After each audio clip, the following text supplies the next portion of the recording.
who was first to discover the traces of Harappan civilization। Question number 14 the Harappan civilization achieved far greater advancement than Sumer, Elam etc on account of its।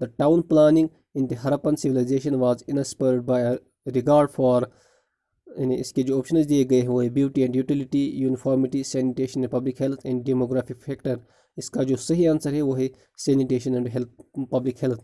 یعنی جو Harappan civilisation تھی اس کا جو town planning کا concept تھا اس میں زیادہ تر جو فوکس تھا وہ تھا سینیٹیشن اور پبلک ہیلتھ پر. Question number 16. دا انڈس اور Harappan civilization is distinguished from other contemporary civilizations by its town planning, underground drainage system, uniformity of weights and measures, large agriculture surplus.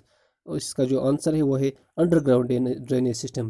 یعنی جو ہم آج کے زمانے میں انڈر گراؤنڈ ڈرینیج سسٹم کا کلچر دیکھتے ہیں، جو نظام دیکھتے ہیں، یہ اصل میں انڈس اور ہراپن civilization سے ہی شروع ہوا تھا. Question number 18. The date of Harappan civilization 2300 to 1750 BC has been fixed on the basis of. یعنی جو ہراپن civilization کا جو ڈیٹ فکس کیا گیا ہے 2300 سے 1750 BC تک، وہ کس بنا پر رکھا گیا ہے؟ Pottery design, stratification, Aryan invasion, radio carbon 14 dating. اس کا جو کریکٹ آنسر ہے وہ ہے option number D, radio carbon 14 dating کی بنیاد پر جو ہراپن civilization کا جو ڈیٹ فکس کیا گیا ہے وہ کاربن ڈیٹنگ کی بنیاد پہ رکھا گیا ہے. Question number 19. Most of the large Harappan towns had for fortifications which serve the purpose of safety from robbers, protection against cattle riders, protection against floods, all of the above.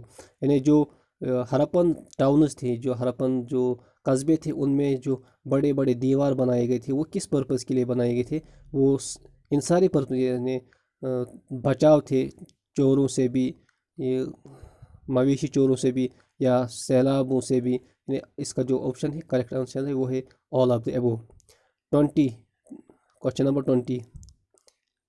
Serials grown by the people of Harappan was were. یعنی وہ کیا کیا فصلیں cereals اگاتے تھے؟ Wheat, rice, millet, all of the above. اس کا جو کریکٹ آنسر ہے وہ ہے آل آف دی ابو. یعنی جو ہراپن civilization میں لوگ وہ ویٹ بھی کلٹیویٹ کرتے تھے، رائس بھی اور ملٹ بھی. Question number 21. The utensils of Indus valley people were mainly made of of. یعنی جو انڈس ویلی کے لوگ تھے، انڈس ویلی civilization کے لوگ تھے، ان کے جو برتن تھے وہ کس کے بنے تھے؟ کلے، کاپر، برونز اور براس. اس کا جو کریکٹ آنسر ہے وہ ہے کلے، یعنی آپشن نمبر اے. یعنی جو ان کے یوٹینسلس تھے، ان کے برتن جو تھے وہ مٹی کے بنے ہوئے تھے. Which of the following metals was not known to the Indus valley people. یعنی ان میٹلز میں سے، ان دھاتوں میں سے انڈس ویلی جو civilization کے لوگ تھے، جو انڈس ویلی پیپل تھے، یعنی اس ٹائم کے لوگ تھے، ان کو کس میٹل کے بارے میں پتہ نہیں تھا؟ گولڈ، سلور، کاپر اور آئرن. یعنی ان کو اس کا جو کریکٹ آنسر ہے وہ ہے آپشن نمبر ڈی، آئرن. یعنی جو انڈس ویلی پیپل تھے وہ آئرن کے بارے میں کچھ نہیں جانتے تھے. Which of the following objects was not worshipped by the Indus valley people. یعنی ان چیزوں میں سے جو نیچے آپشن دیے گئے ہیں ان میں سے Indus valley people, Indus valley civilization میں رہنے والے لوگ کس چیز کی عبادت نہیں کرتے تھے؟ Mother goddess, Pashupati Shiva, trees such as peepal in acacia, Trimurti. اس کا جو صحیح آنسر ہے وہ ہے آپشن نمبر ڈی، تریمورتی. یعنی تریمورتی کی وہ کوئی عبادت نہیں کرتے تھے. Question number 24. At which of the following Harappan sites has suppose dockyard been found. یعنی ان جگہوں میں سے کہاں پہ ہراپن civilization کا ڈاک یارڈ پایا گیا تھا؟ اس کا جو صحیح آنسر ہے وہ ہے بی، لوتھال. یعنی لوتھال میں ہراپن civilization کا ڈاک یارڈ پایا گیا تھا. آج کا last question number 25. The economy of Indus valley people was based on. یعنی جو ان کی اکنامی تھی، معیشت تھی، وہ کس چیز پر ٹکی ہوئی تھی؟ Agriculture, trade and commerce, crafts, all of the ابو.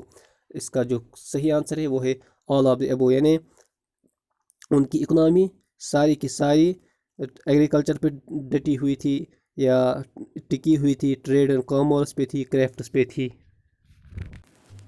سو یہ تھا آج کا پہلا پارٹ، اور آئندہ سے ہم اور بھی کوشچنس ایڈ کرنے جائیں گے. جو کل کی سیریز ہوگی اس میں ہم 50 کوشچنس کو ڈسکس کریں گے ان کے آپشنس آپ کو بتائیں گے، ان کے صحیح آنسرس آپ کو بتائیں گے، اور آپ کو اگر آپ ویڈیو اچھا لگے تو آپ اس ویڈیو کو لائک کیجئے، شیئر کیجئے اور ہمارے چینل کو سبسکرائب کیجئے تاکہ ہم اور زیادہ سے زیادہ کنٹینٹ آپ کے لیے لا سکیں۔ Thank you.